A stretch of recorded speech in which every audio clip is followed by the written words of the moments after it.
RomanceWebNovel, Chapter 561. A New Enemy Part 1. The tables had been turned, but both Lith and Solus knew it didn't mean much against a fellow awakened one, whoever the assassin was. He only needed to use invigoration to go back to his peak condition and get rid of the venom, but luckily the same applied to Lith.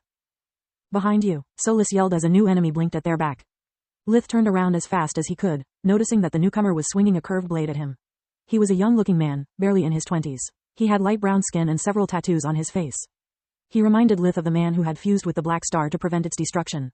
Unlike the assassin, he wasn't wearing any cloaking device, so his body shone like a light bulb to Mana sense. Bright cyan mana core, infused with all the elements, and everything he wears is enchanted. Solus said without waiting for Lith to ask. He could see the weapon's trajectory, but unfortunately, his body couldn't keep up with it. Lith was still bleeding profusely from his chest and the venom was still ravaging his body. The best he could do was intercepting the scimitar with his arm protector. The enemy was fresh and charging with all of his weight and fusion magic, whereas Lith was running on fumes. The curved blade pushed Lith's arm down and opened a deep cut from his left shoulder to his right hip. The assassin's venom coupled with the blood loss made Lith fall to his knees as the new enemy spun on himself to decapitate him with a horizontal slash. The blade hit only air as Lith was suddenly swallowed into the ground. Solus could use only a few powerful spells before running out of mana, so she had to pick them carefully. The first one she had weaved was a warp steps leading back to Lith's room. She placed it under his feet, turning gravity into their ally. Had she chosen to heal such deep wounds, the spell would have drained what little stamina Lith had left, while countering the venom would have required for her to not take part in the fight. Lying on the floor of his room, Lith gasped as blood kept gushing from his wounds, forming a small pool under him. Breathing was becoming harder by the second. He shut off his pain receptors to gain enough focus to be able to use his breathing technique. Invigoration healed his wounds almost instantly, yet the venom proved to be harder to deal with. It had caused extensive damage that couldn't be treated without first cleansing the toxin. Whatever it was, its maker had infused it with darkness magic, making it capable of rotting its victim's body and using the light magic used against it to empower itself. That was awfully close. That assassin knew who I was and that I'm an awakened. The venom, the cloaking of his mana core and of his equipment, everything was made to counter how an awakened usually fights. Lith thought. It took him only a few seconds to get rid of the toxin, yet the process seemed to last hours to him. He kept looking around his room, waiting for his enemies to open a warp steps and finish him before he could recover. Right after Solus had brought Lith to safety, the youth with the scimitar was giving his all to save his comrade's life. "Wake up, Kieran, you know I suck at healing." He was mostly talking to himself since Kieran was unconscious. Being gutted like a fish with most of his organs damaged was already bad. Balcor's venom eroding his body and turning his mana core gray only made things harder for the second awakened. He was forced to gamble what would kill his friend first, if the bleeding or the never-seen-before toxin. He could only treat one at the time with invigoration, at least on someone else. As most awakened, he had always considered healing magic a waste of time, since there was nothing that branch of magic could do that invigoration couldn't do better. Diraniel decided to bet on the awakened's iron body and remove the venom first. As soon as Balcor's toxin was cleansed, light fusion started working again, making Diraniel work much easier. "What the fuck were you thinking, man?" he said as soon as the assassin regained consciousness. "Your stunt might have compromised the whole plan. Besides, we came here to see if the guy is as strong as that old bat Ragu says, not to kill him." "Talk for yourself," Kieran said while using invigoration to return to his peak condition. "I'm sick of hiding like a thief. Tired of my master always reminding me of being careful of fake mages, undead, guardians, and all of that crap. Damn, we trained for over 15 years, spitting blood every single day, and yet they always treat us like kids. I want to prove to that old fossil that there's nothing we awakened cannot face." "Yeah, right. Remind me again, who saved your sorry ass?" Diraniel sneered. "That's different. The fucker took me by surprise." "Right, your ambush took you by surprise.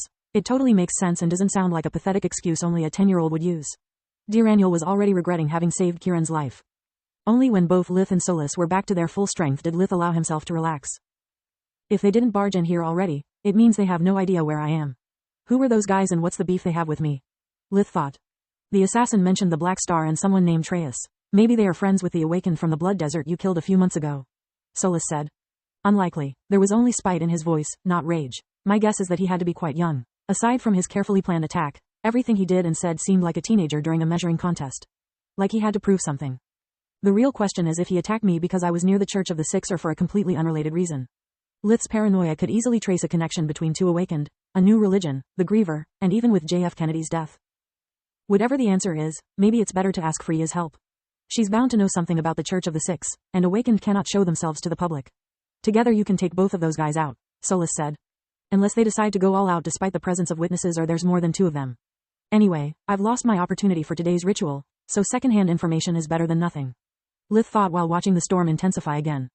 For a second, he considered the possibility of the awakened assassin using the venom to cause the griever, but he discarded it immediately. It's made to kill, not to incapacitate. Also, someone as skilled as Freya would have detected and extracted it. Unless someone baited me in this house, meeting Freya might actually be a blessing in disguise. I can use her guild to collect the information I need and maybe even get access to some victims of the griever.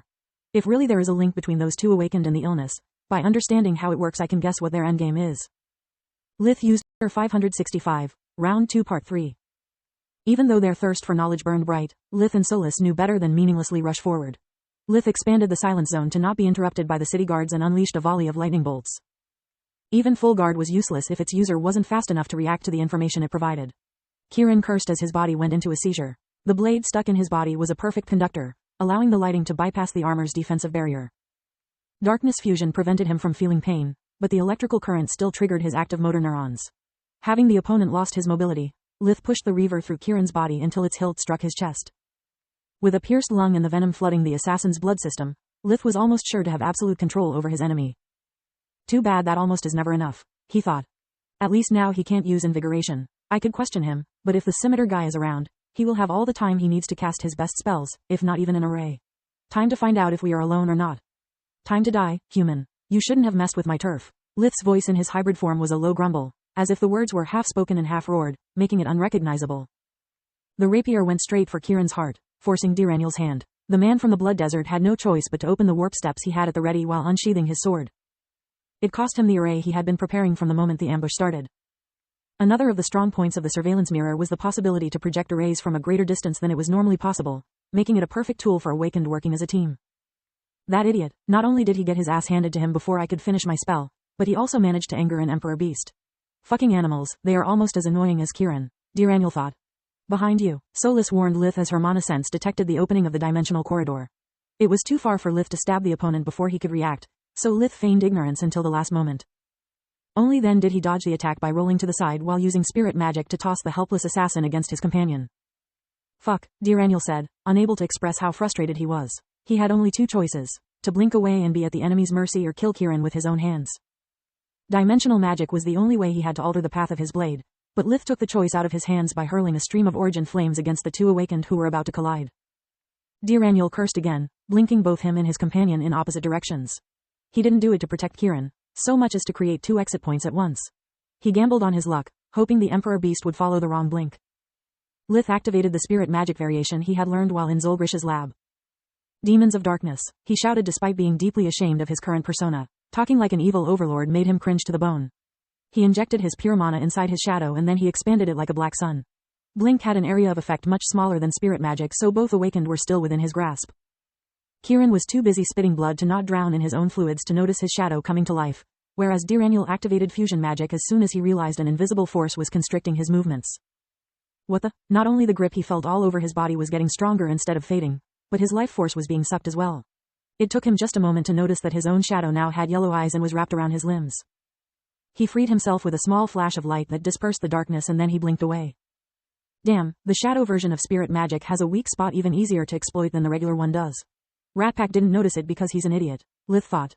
Instead of wasting his time giving chase to Dyraniel, Lith went after Kieran.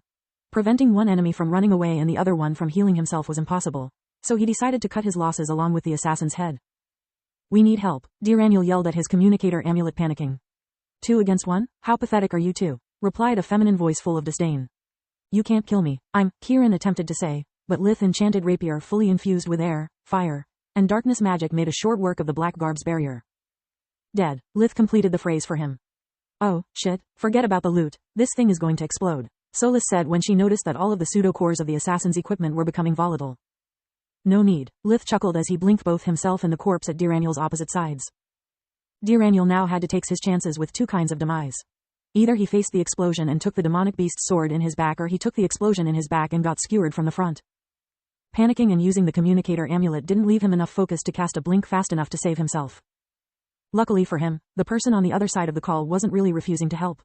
She just needed enough time to lock into his coordinates. She appeared in the nick of time, using the multi-layered barrier she had prepared to save Kieran to contain the explosion instead. Her companion blocked the incoming rapier with a great sword that he was able to wield with only one hand. He was a handsome man who seemed to be in his early 20s. He was even taller than Lith in his hybrid form and had the build of a mountain. He wore a set of light armor that covered his vitals and his joints with small metal plates over a set of high-end hunter clothes. Lith recognized it as a style originating from the Gorgon Empire. The youth had blonde hair and sky-blue eyes. "To kill Kieran so fast you must be a worthy opponent," he said. "Too bad you can't harm me with that needle." "Scram," Lith roared while infusing himself with all the elements as the youth did the same. "Deep blue monocore, strong as a bull, good equipment. Especially the sword," Solus said. "What the?" Pelion couldn't believe his own eyes when the shorter and much slimmer creature pushed him aside. Lith's hybrid form had the same abilities as the human one. Yet despite the difference in build, thanks to his constant training and body refining, his muscles were even more powerful than the giant's. The moment Pelion tried to fight strength with strength, Lith sidestepped, making the enemy be thrown off balance by his own charge. The youth was an excellent swordsman, but the nimble rapier exploited his weakness and slithered like a snake through his guard, opening deep wounds on his forelimbs and crippling his strength. Magus, web novel, Chapter 566, Round 2 Part 4. Pelion managed to block Lith's last lunge with the hook-shaped hilt of his weapon, shattering the rapier with a quick flick of his wrist. "I'd run if I were you," he said with a grin. The creature was now unarmed and Aelia was done with the explosion. Together, they were unbeatable. "Because I've lost a toy?" The demonic beast sneered. The rapier was just one of Lith's failed prototypes in the attempt of replicating the gatekeeper's properties. Having sparred a lot with Floria and Freya in the past, it was one of the weapons Lith knew best. Also, due to its light weight, it required a minimum amount of ingredients. He would have preferred to avoid using the gatekeeper while he was in his hybrid form. It was Lith Verhen's signature weapon, but he couldn't afford to hold back now that they were 3 against 1. Besides, he had come prepared. "Come forth, my soul. Feel my wrath." A set of giant membranous wings popped from his back as the space in front of his hand was torn apart by emerald flames. An eerie light painted the night green, sending shivers down the spine of both the men of the Night Watch and the awakened ones. A small sphere of stone emerged from the fissure and it grew into a huge black sword. "I'm not going to fight a wormling who possesses an omni pocket just to avenge an idiot like Kieran. I'm out of here." Aelia grabbed Pelion and Diraniel from the collar of their shirts and warped away. The several spells Lith had just conjured hit only air, so he dispelled them before the ruckus could draw too much attention. After checking with his mystical senses that he really was alone, he followed suit and opened a series of warp steps leading to random destinations before returning to his room in Krame's mansion. Both Lith and Solus were racking their brains trying to decipher the awakened woman's words. "What's a wormling? What's an omni pocket? And how did you do that thing with the emerald flames again?" Lith thought. "Me? What about your wings? Since when can you do that?" Solus had no idea what he was talking about. "I was just flexing my shoulders for the evil overlord pose while you coded the gatekeeper to make it unrecognizable. Maybe my second life force is growing over time. Why every single time we go out for answers, we only get more questions?" Lith had no way to know that the reason why Aelia had preferred retreating was their pocket dimension, which was referred to by other creatures as an omni pocket. Unlike common dimensional items, once a mage had imprinted an omni pocket, they could access it without actually carrying it with them. It made them unpredictable and usually only ancient, powerful beings like Tezca had one. Aelia had recognized it because, due to Orion's ring shielding Solus's existence, Lith was apparently carrying no magical items while in his hybrid form. She had no idea that Solus's long slumber had destroyed all the treasures it contained. Aelia didn't feel like fighting an unknown enemy in possession of such a treasure while Diraniel was still shocked out of his mind. Lith experimented a few times by taking several objects of different sizes out of his pocket dimension, yet nothing happened. Lith sighed as something pulled at his shoulder, almost making him stumble. One of his wings had struck the wardrobe without him noticing. It took him several tries to fold them above his shoulders and even more to make them disappear inside his shoulder blades before going back to his human form. "Damn, I'm sure I can take down a couple of awakened of that level with Freya's help, but 3? Lith set aside all the questions he had to ponder about his predicament. 3 is another matter entirely. To make matters worse, there could be actually 5 of them. Solus pointed out, making Lith groan. "You're right, the fucking Church of the Six. 6 entitled idiots playing God with humans. More likely they are just helping behind the scene. Taking care of a religion requires time and effort, whereas Xantia's problems only started after the winter lockdown." "I think you may be right," Lith thought. "I still have no idea what their endgame is, but here is what I think it might be happening. For some reason, they have a beef with me. They know I'm a ranger, so they use the church to call me here. Maybe the snowstorm is just a coincidence, or maybe they predicted its arrival before having me summoned here. With no warp gate, no one can help me. In theory, I'm on my own. The silver lining is that if they took so many precautions, it means that they can't afford being detected. That's one toy I can mess with." Lith took his army amulet and called his handler, telling her all about the ambush and the 2 mysterious individuals who he reported as capable of using an odd kind of magic like Nalir the Kinslayer did. When her army amulet had woken her up in the middle of the night, Camilla didn't care about how she was dressed. Lith's rune could only mean an emergency. She wrapped a bedsheet around her nightgown as fast as she could and answered the call. "Gods, I've checked the weather mage's forecast. The storm will last at least for a week. I'll make sure they send you a spellbreaker as soon as possible." In the meantime, Camilla clenched her teeth. For the first time since she had joined the army, she hated her job for what she was forced to say. Continue the mission. The High Command agrees with us. Your duty is to uncover if there is any correlation between the church and this fake illness. You are hereby authorized to act as the ruler of Xantia until the crisis is resolved. As for those assassins, can you provide me a description? I can do much better. Lith had to repress both a sneer and a snort while he projected the holograms of the two awakened. The assassin was dead, but the man from the Blood Desert was about to enter a world of trouble. Hence the sneer.